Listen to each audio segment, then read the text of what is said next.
வணக்கம் மக்களே. நான் சரவணன். டீப் பண்ணுறது முதுகு தண்டுவடம் பாதித்தவங்களுக்கு டீப் பண்ணுறது எப்படின்னு ஒரு வீடியோ போட்டேன், ஒரு காணொலி. அது வந்துட்டு ஒருத்தர் கேட்டிருந்தாப்புல, நீங்கள் வந்து இடத்த காமிச்சிங்க, இப்படி பண்ணும் இப்படி பண்ணும் சொன்னீங்களே தவிர தெளிவாக முழுசாக சொல்லலையே அப்படின்னாப்புல. சரி, அதுக்காக இந்த காணொலி. அதாவது எப்படின்னு கேட்டிங்கன்னா, டீப் பண்ணுறது எப்படி, இப்போ தண்டுவடம் பாதித்தவங்களுக்கு டீப் பண்ணுறது எப்படி அப்படிங்கிறதுக்காக தெளிவாக நான் சொல்கிறேன். அதாவது சோல்பிரி போய் நான் ஒரு ஒரு வாரத்துலேயே ஒரு வாரம் 10 நாள் இருக்கும். நம்ம நண்பர்களே சொல்லி கொடுத்தாங்க, அதுபடியே நான் செய்ய ஆரம்பித்தேன். இது வரைக்கும் அப்படி தான் பண்ணிகிட்ருக்கேன். அதன் பிறகு பயிற்சியில் சார் சொல்லி கொடுத்தாப்புல, அதை தான் நான் உங்கள்கிட்ட சொல்ல போகிறேன். அதாவது எப்படின்னு கேட்டிங்கன்னா, முதல்ல வயிறு இருக்குது பாருங்கள், வயிறுக்கு வந்து ஒரு பயிற்சி சொல்லி கொடுத்தாப்புல. இப்படி பார்த்தீங்கன்னா இப்படி பண்ணணும், இப்படி வயிறை தடவிடணும். இதை போல் ஒரு 20 முறை தடவணும்.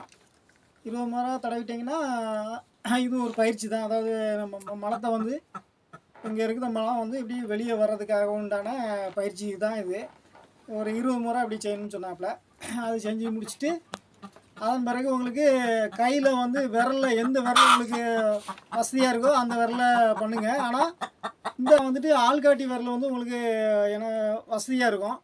நான் அதில் தான் பயிற்சி பண்ணிக்கிட்டு இருக்கேன். அதனால் தேர்ந்தெடுத்துக்காங்க. கை உரையை போட்டுக்காங்க. கை உரையை போட்டுட்டு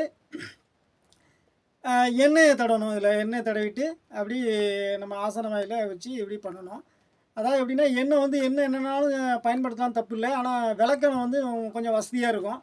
விளக்கெண்ணெய் போட்டுக்காங்க. அதே போல் ஆசன வாயில் நீங்கள் விரலை விடும்போது நிறைய தூரமாக விட்டுறக்கூடாது. இவ்வளோ போதுமானது. ஏன்னா அதிகபட்சம் ஒரு இன்ச்சு, அவ்வளோதான். அதுக்கு மேலே அதிகமாக விட்டுறக்கூடாது. ஏன்னா அதுக்கு அதிகமாக நம்ம விரலை இது பண்ணும்போது உள்ளே ஏதாவது உறுப்புகளில் பட்டு பக்க விளைவு கொண்டு வந்துடக்கூடாது. அதனால் அதிகமாக இல்லாமல் இவ்வளோ இது பண்ணால் போதும். உள்ளே இது பண்ணால் போதும். பண்ணிவிட்டு நீங்கள் வந்து இப்படி ரவுண்ட் பண்ணணும். அதில் ரவுண்ட் பண்ணிட்டீங்கன்னா உங்களுக்கு மலம் வந்து கீழே இறங்கி வெளியே வந்துடும். உங்களுக்கு கையை விரலை வைக்கும்போதே தெரியும் உங்களுக்கு. அதாவது எப்படின்னா, மலம் இருந்துச்சுன்னா தட்டுப்படும். யாருக்குமே அங்கே தயாராக இருந்துச்சுன்னா அங்கே வெளியே வர முடியாமல் அங்கே வந்து இருந்துச்சுன்னா உங்களுக்கு கை விரலை வைக்கும்போதே தெரியும் உங்களுக்கு அங்கே இருக்கும், தட்டுப்படும் கையில். அப்போ உங்களுக்கு சுலபமாக நீங்கள் இப்படி பண்ணும்போது சுலபமாக வெளியே வந்துடும்.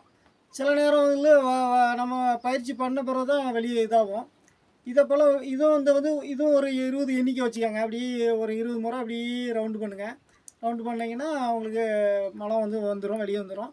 இதை போல் முதல்ல ஒரு 20 முறை பண்ணிவிட்டு அதுக்கப்புறம் ஒரு 5 நிமிஷம் விட்டுருங்க. 5 நிமிஷம் விட்டு கொஞ்சம் நேரம் கழித்து உடனே திரும்ப வந்துட்டு நீங்கள் இன்னொரு முறை பண்ணுங்கள்.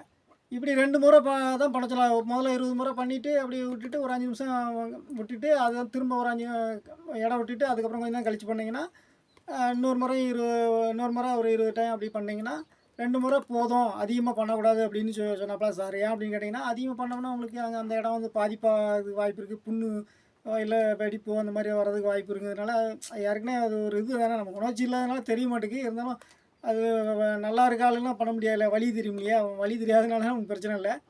இருந்தாலும் 2 முறை பண்ணால் போதுனாப்புல. ஆனால் வந்துட்டு இயல்பாக வந்து ஒரு அடிபட்டு ஒரு 6 மாதமோ 1 வருஷத்துக்குள்ளேயே இந்த பயிற்சி தெரிஞ்சுக்கிட்டவங்களுக்கு ரொம்ப சுலபமாக வந்துடும். இந்த மாதிரி 2 முறை பண்ணதுக்கு முன்னாடியே வந்துடும். சிலருக்கு கை வச்சாலே வந்துடும் அப்படிம்பாங்க.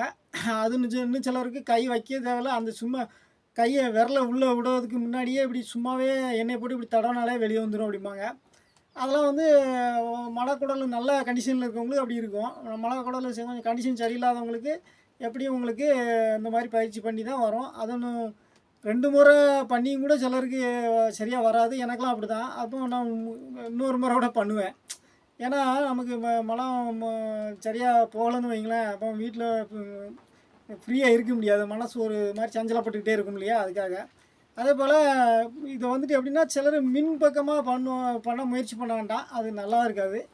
பின் பக்கமாக கை வச்சு பண்ணுறது தான் வசதியாக இருக்கும். பின்பக்க வழியாக இந்த பயிற்சியை பண்ணுறது தான் நல்ல வசதியாக இருக்கும் பார்த்துக்கோங்க. அது மாதிரி இந்த வரல நல்லாயிருக்கும், வசதியாக இருக்கும். இதை மாதிரி பண்ணுங்கள். அதே போல் மலக்குடல் சரியாக வெளியே வர்ற வரைக்கும் ஒரு 2 முறை பண்ணுங்கள், அதிலே போதும். முடியாத ரொம்ப கடினமாக இருக்கவங்களுக்கு கூட ஒரு முறை பண்ணால் தப்புன்னு நினைக்கிறேன். ஆனால் 2 முறை பண்ணாலே போதும் அப்படின்னு தான் சொன்னாப்புல சார். அடுத்தாப்புல வந்துட்டு நம்ம டீப் பண்ணியும் சிலருக்கு பண்ணும்போதும் சரியாக வராமையும் இருக்குது. அந்த மாதிரி எனக்கும் அப்படி தான் இருக்குது. அதுக்கு நீங்கள் அந்த கடுக்கா பொடியோ எலுமிச்சம்பழம் ஏதோ சாறோ அல்லது விளக்கெண்ணையோ ஏதாவது நீங்கள் கழிவறைக்கு போகிறதுக்கு முன்னாடி சாப்பிட்டுட்டு போங்க. ஒரு மணி நேரத்துக்கு முன்னாடி சாப்பிட்டுட்டு போனீங்கன்னா உங்களுக்கு வயிறு சுத்தமாயிரும். வயிறு சுத்தமாச்சுன்னா நீங்கள் நல்லா ஃப்ரீயாக இருக்கலாம். அதனால் இந்த இதை வந்து காணொலியை பார்த்தீங்கன்னா பார்த்து நீங்கள் பயிற்சி பண்ணி பண்ணி வயிறை சுத்தம் பண்ணி கொஞ்சம் மன அமைதியாக ஃப்ரீயாக இருங்க. இல்லைன்னா சஞ்சலப்பட்டுட்டு தான் இருப்போம். நம்ம நாட்கள் ஒரு நாளும் கஷ்டமாக இருக்கும். நன்றி.